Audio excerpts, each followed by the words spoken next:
Look, I'm not even sure I can quite express how I feel after that football game. It was more than just beating Russell Wilson. It was more than just Geno Smith playing extremely well. I had a feeling as a Seahawks fan, like I did in those years when we turned the corner, when we got Bobby going, we got Russell going, we got Sherm going. I feel that way again. This has gone and transcended like Russell Wilson coming back to town and that drama. I already feel the sensation that no matter what happens in the next 16 games of this year, that our young players have the confidence, the ability, they've been coached well enough, we drafted amazingly, that we have a future as a team here. If we insert a quarterback that can put up 24, 32 points a game, or have a defense that can limit teams like this at the goal line and make special plays, I've told you guys over and over again, ladies and gentlemen, we can sneak into a wild card. It's very early in the year, but the point of this video is I want to give my flowers to Geno Smith. First of all, you guys know I would let Team Drew brew. I still think Drew's more talented, and we're going to have to put up more than this many points in the future, but Geno Smith kept his cool. That's what's up. The ball popped out a little bit, but he kept his cool. That was the difference, and I'm really proud of him, and I'm really, really excited for him for what he did tonight. Defensively, the young players on the defensive side of the ball, and they gave their heart. That's the thing, is they just tackled so hard. They played so hard, and that sort of effort I haven't seen in this team for like 4 or 5 years. Even when Jamal went out, I still had a feeling like someone was going to pick it up. Josh Jones, just amazing, comes into the game, doesn't miss a beat. Michael Jackson, some of these players that we've picked up, these pseudo mid-range vets, are fantastic players that were just outcasted by teams. This team has an amazing future, everybody, and I'm not overplaying this game, but to stop Russell Wilson twice, those fumbles weren't on him, but just the defensive line to play that stout in the opening week under so much pressure was fantastic, phenomenal.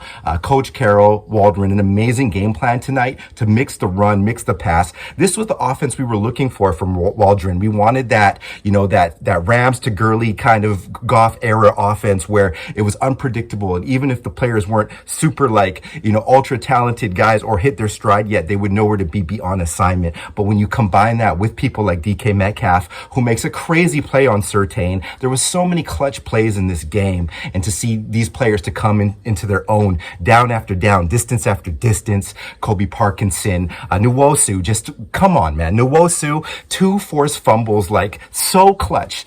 How do you let this guy go if you're Chargers? I don't know, but maybe you just don't want to pay him anything. But wow, this kid, this pickup, when they stopped letting Darrell Taylor get held and just belly flopped everywhere by every lineman, this team is gonna be like a top sack rated defense. Yes, this team. What offensive line? Charles Cross, Abraham Lucas, just continually just impressing me in every facet of the game, the running game, the passing game. They just look amazing out there, like seasoned vets. You can't say that Bradley Chubb and Randy Gregory are jokes. You can't say that those guys don't know how to rush the pass and do stunts. They just held it down tonight, and it was beautiful. You know what I mean? And I would have liked to see a little bit more scoring, us kind of pull away in that game, but just, to play Seahawks football and to win in the Seahawks way. Now, Denver Broncos, I'm not out on you guys. You guys have a really good team as you get healthier. You can see how you guys are on the field right now, especially with the wide receivers. They're out there, but they don't look like they're at full speed. So I still believe in Russell Wilson. I never said I didn't. He's a really, really great player, and as those guys come around and get in sync, they're going to be dangerous. But it's just tough for them. They're in such a tough division.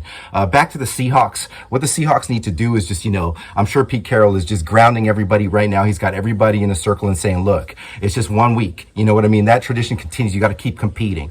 And we're going to see more and more youth being in flux to this team. And we're going to see more and more of the run game start to separate us from weak defensive lines and weak linebacking cores. Because I said going into this game, the Denver's interior and will linebacking core is not very good. And yes, they got to the ball, but they gave up a lot. And, Geno was able to exploit that tonight. I think the real key to the game tonight was energy. And that's what I've said from the start. This team is back. Energized, ready to rock. DJ Dallas just blowing people up in the special teams game. DJ Dallas, This kid has just got that smile. They always pan to him. He just gives such great energy. You know, the positivity is in the air. The feeling's just there, back there for the Seattle Seahawks. And if you follow the Seahawks Times here in the last 3 months, you know, I really, 2.5 months, I thank you so much, because this is going to be such a fun season. We're going to get into the, you know, the X's and O's a bit more, but I'm going to follow up tomorrow with a really in-depth video about what I saw in this game. And hopefully moving forward into the next few weeks, I'm going to be able to watch some of these games, some of these parts of these games with you, or we can analyze them together. Once again, this is Wes, aka Seahawks Prime. Thank you so much. Such a clutch game by the Seahawks. You know, go Hawks all the time. And thank you for tuning in. Let's analyze and break down what we felt happened in this game in the comments. Until the next one.